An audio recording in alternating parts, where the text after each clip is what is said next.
నేను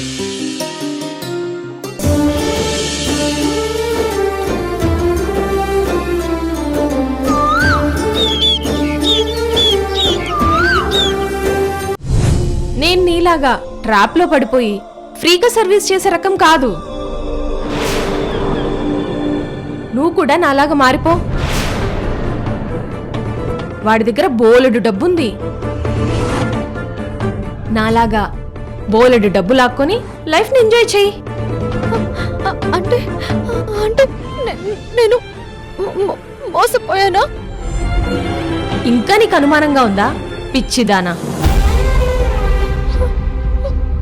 వాడు ప్లాన్ చేసి నిన్ను పడేశాడు. వాడి కోరిక తీర్చుకున్నాడు. నువ్వు మంచివాడివని నమ్మి మోసపోయావు. పోయి పని చూసుకో. మౌనమావో మౌనమా మాటలేదుగా, పాదమావో పాదమా పాటలేదుగా, అయ్యయ్యో ప్రేమలోని ఆటలో గెలిచావు నీవు హాయిగా, ప్రేమ లేని చోటులో నిలిచావు నేడు రాయిగా. నిన్ను పెళ్లి చేసుకోవాలనుకుంటున్నాను. మీకు మీ కుటుంబానికి ఫైనాన్షియల్ గా ఏ ప్రాబ్లం రాకుండా చూసుకునే బాధ్యత నాది. నేనే మిమ్మల్ని కాలు కింద పెట్టనీయకుండా చూసుకుంటాను. ఒక్క మాటలో చెప్పాలంటే మిమ్మల్ని పువ్వుల్లో పెట్టి చూసుకుంటాను.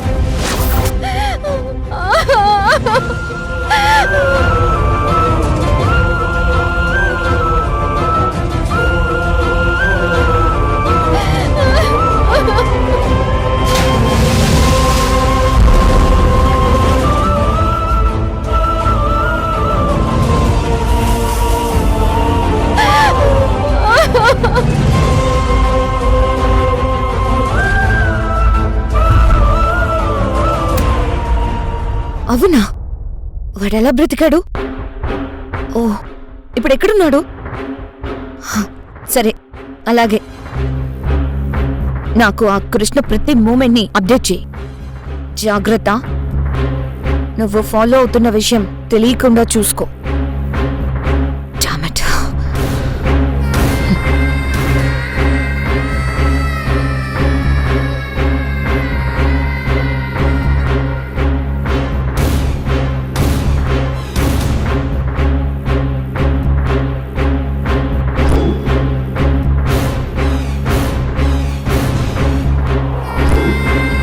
కృష్ణ, బ్రతికిపోయావు కదరా.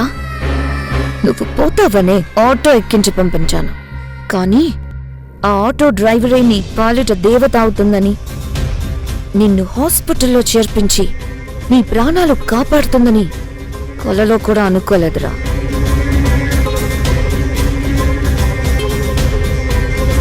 నిన్ను చంపే అవకాశం నాకు మిస్ అయిందని బాధగా ఉంది. కానీ నిన్ను వదిలిపెట్టను. ఈసారికి తప్పించుకున్నావు. ఇంకోసారి నేను వేసే స్కెచ్ నుంచి అస్సలు తప్పించుకోలేవు. నిన్ను వదిలిపెట్టను.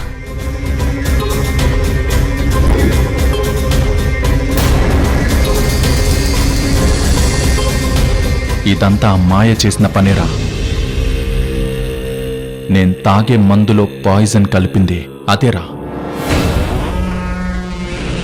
అయినా నువ్వు పక్కనే ఉన్నావు కదరా. అది విషం కలుపుతుంటే నువ్వేం చేస్తున్నావు? విషయం కలిపే మనిషి నేను చూసేలా కలుపుతుందరా మావా? నన్ను చంపేసి ఆ తర్వాత నేను దాన్ని పెళ్లి చేసుకున్నానని మెడలో తాళొకటి వేసుకుని మా ఇంటికొచ్చి కోడలిగా సెటిల్ అయిపోదామని దాని మాస్టర్ ప్లాన్ రా. మరి ఆ మాయ ప్లాన్ తెలుసు కూడా ఇన్ని రోజులు దాన్ని ఎలా నీ చుట్టూ తిప్పుకున్నావురా? ముందే అవాయిడ్ చేయాల్సింది.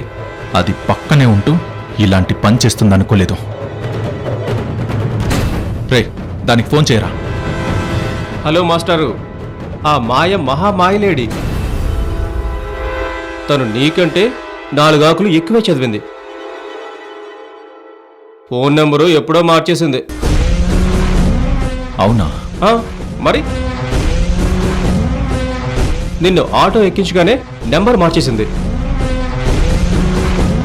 ఆ రోజు నుంచి తన ఫోనే కనెక్ట్ కావడం లేదు.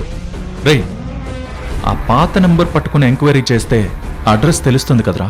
అది కూడా చేశాను, కానీ ఆ సిమ్ ఎవరో ఇస్త్రీ చేసుకునే వ్యక్తిది. వాట్? నువ్వు ప్రియతో మాట్లాడడానికి పూలమ్మే ఆవిడ ఫోన్ నెంబర్ కొట్టేసి ఎలా అయితే వాడి పక్కన పడేశావో, ఆ మాయ కూడా ఇస్త్రీ బండి అతని నెంబర్ని వాడుకుంది. కర్మ రిటర్న్స్ మామా. ఆల్రెడీ ఎంక్వైరీ చేస్తే వచ్చిన రిజల్టే ఇది. రే, అసలు దాన్ని పరిచయం చేసింది నువ్వే కదరా. ముందు నిన్ను తన్నాలి. నేను మామూలుగా ఫ్రెండ్గానే పరిచయం చేశాను, కానీ గర్ల్ ఫ్రెండ్గా మార్చుకుంది ఎవర్రా? నువ్వేగా. అయినా అదంతా కిలాడీ లేడీ అని నాకు మాత్రం ఏం తెలుసు? రే, దాన్ని మాత్రం వదలకూడదురా. కొంచెం ఉంటే నా ప్రాణం పోయేదిరా. ఆస్తి కోసం ఇంత ప్లాన్ చేస్తుందా? అది మళ్ళీ నా కంట పడాలి. అయిపోయింది మావా. తను ఇంకా ఇక్కడే ఎందుకు ఉంటుంది మామా? ఎప్పుడో బిచాన ఎత్తేసి ఉంటుంది. నువ్వు మోసం చేస్తే ఏడుస్తూ పడుండడానికి తను ఆ ఆటో డ్రైవర్ ప్రియా అనుకున్నావా? రే, ఏంట్రా నువ్వు మాట్లాడితే ఆ ఆటో దాన్ని గుర్తు చేస్తావు ఏంటి? దాని మీద నీకంత సాఫ్ట్ కార్నర్? పాపం ఆ అమ్మాయి నిన్ను నిజంగా ప్రేమించిందిరా. అది తన తప్పురా, నేనేం చేయను.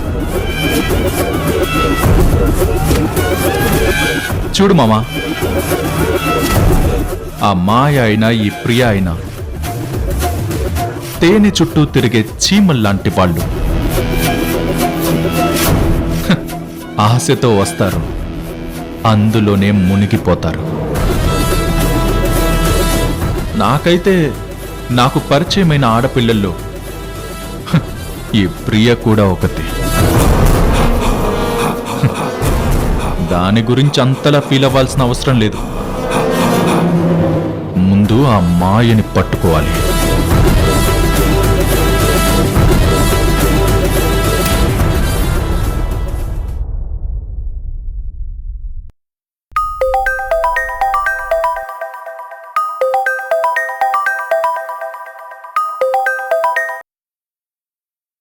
హలో సురేంద్ర, ఎలా ఉన్నావు? బాగున్నాను, నువ్వెలా ఉన్నావు? నేను బాగానే ఉన్నాను. ఈ మధ్య కొంచెం బిజీగా ఉండడం వల్ల ఫోన్ చేయలేకపోయాను. నువ్వు బిజీగా ఉంటావని నాకు తెలుసు ధర్మతేజ, అందుకే నేనే ఫోన్ చేశాను. నీకు వాట్సాప్లో ఒక ఫోటో పెట్టాను చూడు. అవునా?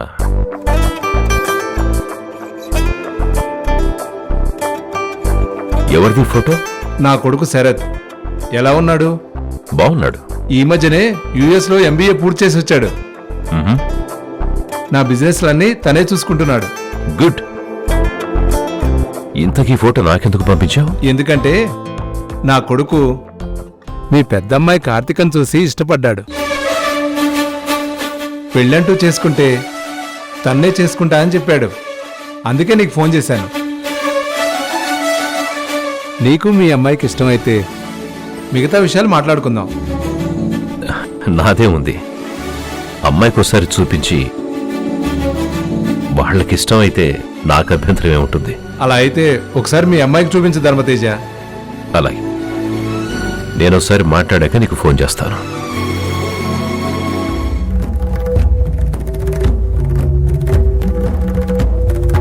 పంకజం, పంకజం.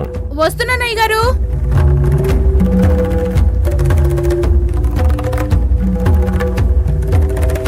అయ్యగారు చెప్పండి అయ్యగారు. కార్తీక ఇంటికొచ్చిందా? ఏంటండి విచిత్రంగా అడుగుతారు? మన ఇంట్లో పిల్లలు ఎప్పుడైనా అర్ధరాత్రి కాకుండా ఇంటికి వస్తారా అయ్యా? కార్తీకకి పెళ్లి సంబంధం వచ్చింది పంకజం. అవునా అయ్యా? శుభవార్త చెప్పారయ్యా. ఆ అబ్బాయి ఎవరయ్యా? నా స్నేహితుడు కొడుకు. కార్తీకం చూసి ఇష్టపడ్డాట. నా స్నేహితుడు ఫోన్ చేశాడు. పోనీలేండి అయ్యగారు, కోరి వచ్చిన సంబంధం కాదనటం ఎందుకు? సరే అనేయండి. ఎలా పంకజం? మన కార్తీక పరిస్థితి పూర్తిగా వాళ్ళకి తెలీదు. తెలిస్తే పెళ్లి కొప్పుకుంటారన్న నమ్మకం నాకు లేదు. అయ్యగారు, నేనొక మాట చెప్తాను. ఎంత మొండి పిల్లలైనా పెళ్లి చేశాక మారిపోతారు. నేను చాలా మందిని చూశానయ్యా. పెళ్లికి ముందు ఎలా ఉన్నా ఆ తాలిపడిన తరువాత సానా మార్పొస్తుందయ్యా. కార్తిక అమ్మగారికి కూడా పెళ్లి జరిగితే మార్పు వస్తుంది. చూద్దాం. ముందు అమ్మాయికి అబ్బాయి నచ్చాలి కదా. అమ్మాయి వచ్చాక నాతో చెప్పు, తనతో ఒకసారి నేను మాట్లాడతాను. అలాగే అయ్యా.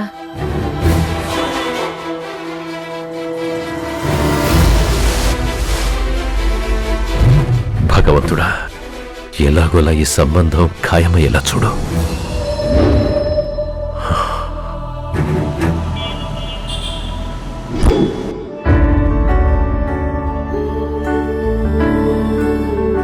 నమస్తే రాణమ్మా. నమస్తే అన్నా. ఆటో ఉంది, ప్రియా ఇది అదిగో అక్కడ పడుకుని ఉంది. పడుకుందా?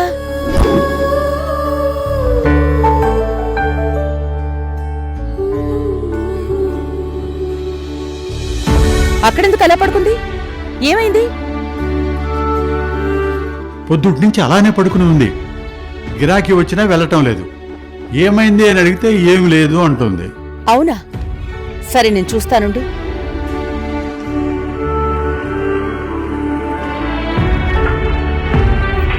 ప్రియా, రానమ్మా. ఏమైంది ప్రియా? ఏంటిలా పడుకున్నావు? ఒంట్లో బాలేదా? బాగానే ఉంది రానమ్మా. మరైతే ఇక్కడ పడుకున్నావేంటి? గిరాకీలు వచ్చినా వెళ్ళడం లేదంట. ఏమైంది? ఏం లేదు రానమ్మా, ఏదో కాస్త నీరసంగా ఉంది, అందుకే పడుకున్నాను. నా వయసులో ఉన్న మనిషి నీరసంగా ఉందంటే ఒక అర్థం ఉంది. వయసులో ఉన్న నీలాంటి మనిషికి నీరసంగా ఉందంటే ఏదో అనర్థం జరిగింది అని. చాచా, అలాంటిదేం లేదు రానమ్మా. అసరే గుళ్ళో అతన్ని కలిసావా?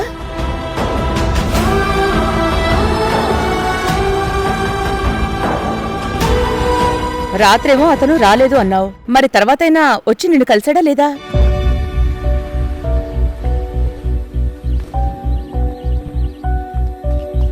ఏంటి ప్రియా, ఏం మాట్లాడవేంటి? అతను గుడికొచ్చాడా లేదా?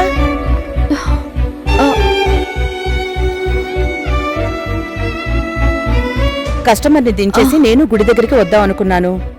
కానీ అతని విషం తాగి ప్రాణం పోయేలా ఉంటే హాస్పిటల్లో చేర్పించి ఆ హడావిడితోనే సరిపోయింది. అందుకని ఫోన్ కూడా చేయలేకపోయాను. ఇంతకీ అతనేమన్నాడు?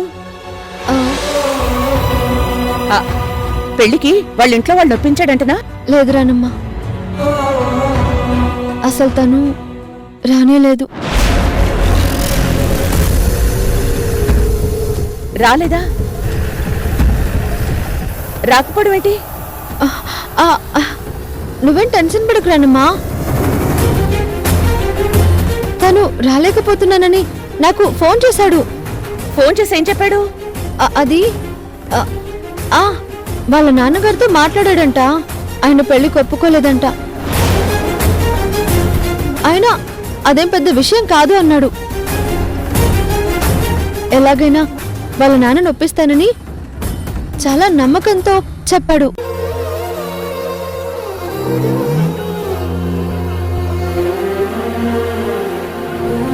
ఏంటి రానమ్మా, ఎందుకు అలా చూస్తున్నావు? నేను చెప్తుంది నిజమే రానమ్మా. నువ్వు అబద్ధం చెప్తున్నావని నేను అనలేదే.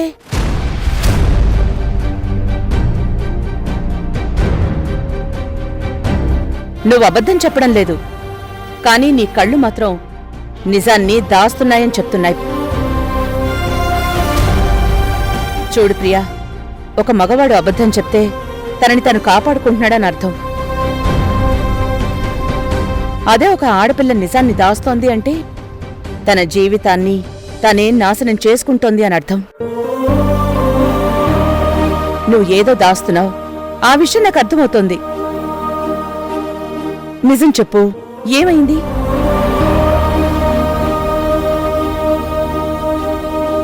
ఏమైందంటే ఏం చెప్పమంటావు రానమ్మా?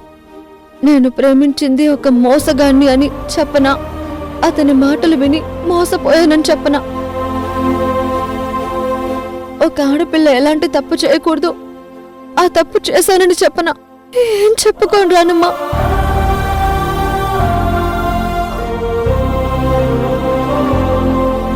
ప్రియా, నన్ను నీ స్నేహితురాలనుకుంటావో, బంధువు అనుకుంటావో, ఆత్మీయురాలనుకుంటావో, లేదు అమ్మని అనుకుంటావో నీ ఇష్టం. కాని నేను మాత్రం ఎప్పుడూ నీకండగానే ఉంటాను.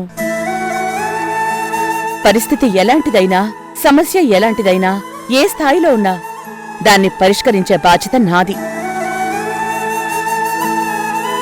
చెప్పు ప్రియా, దయచేసి నిజం చెప్పు. అసలు ఏం జరిగింది? ఆ, నేను చెప్తుంది నిజమే. నిజంగానే తను నాకు ఫోన్ చేసి వాళ్ళ నాన్నను ఒప్పిస్తానని చెప్పాడు. వాళ్ళ నాన్నతో గొడవ పడ్డం వల్లే రాలేకపోయానని కూడా చెప్పాడు. అయితే ఫోన్ నెంబర్ ఇలా ఇవ్వు, నేనే మాట్లాడతాను. హా? ఆహా, అదొద్దు రానమ్మా. ఎందుకు? అంటే నేను మాట్లాడాను కదా. ఇప్పుడు మళ్ళీ నువ్వు మాట్లాడితే నేను అతని మీద నమ్మకం లేకపోవడం వల్ల నీ చేత ఫోన్ చేయించినట్టుంటుంది. బాగోదు. నన్ను క్షమించరానమ్మా. అతని ఫోన్ నంబర్ కూడా అబద్ధమేనని చెప్పుకోలేని స్థితిలో మోసపోయాను.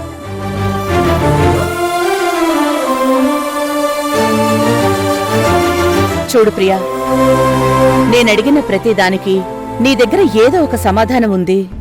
నువ్వు సమాధానాలు వెతుక్కుని మరీ చెప్తున్నావంటే నేనేమడిగినా నీ నుంచి ఏదీ రాబట్లేను. ఇది నిజం. కాని నేనొకటి చెప్తున్నాను, నీకే అవసరమొచ్చినా మొదట నిలబడేది నేను. అది నువ్వు గుర్తుపెట్టుకో. మీ నాన్నతో మాట్లాడి మేం పెద్దవాళ్ళం వెళ్ళి ఈ పెళ్లికి ఒప్పించుకుంటాం. ఆహా, వద్దు. ఏం ప్రియా, మీరు మాట్లాడేది వేరు, పెద్దవాళ్ళుగా మేం వెళ్ళి మాట్లాడేది వేరు కదా. అంటే అతను మాట్లాడి చెప్తానన్నాడు కదా. కొద్ది రోజులు ఆగుదాం రానమ్మా. కానీ బాబునగర్ వస్తావా? రానమ్మా, గిరాకీ వచ్చింది, వెళ్ళు. అరే నువ్వెళ్ళరా, పొద్దున్నుంచి పడుకునే ఉన్నావంట కదా, నువ్వెళ్ళు. నాకు నీరసంగా ఉంది, నువ్వే వెళ్ళు రానమ్మా. రాజనా, ఈ గిరాకీ తీసుకో. అలాగే రానమ్మా. సార్ మీరు వెళ్ళండి సార్. అలాగే పద. అదేంటి రానమ్మా, నువ్వు వెళ్ళలేదు? వెళ్ళబుద్ధి కాలేదు. నీకు నీరసంగా ఉందన్నావుగా. నాకెందుకో నిన్నొదిలి వెళ్ళడానికి మనసు రావడం లేదు.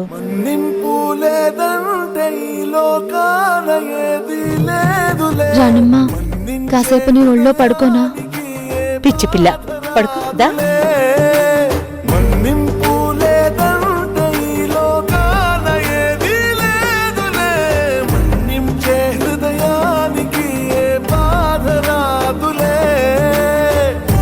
ఏదో చెప్పుకోలేని బాధని నువ్వు గుండెల్లో మోస్తున్నావు.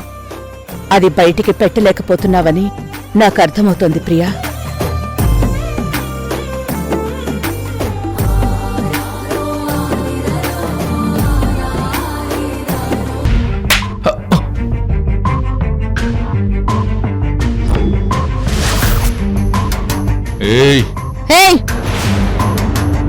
నువ్వెంత దుర్మార్గుడు అనుకోలేదురా. నీ మాయ మాటలతో నన్ను నమ్మించి ద్రోహం చేశావు.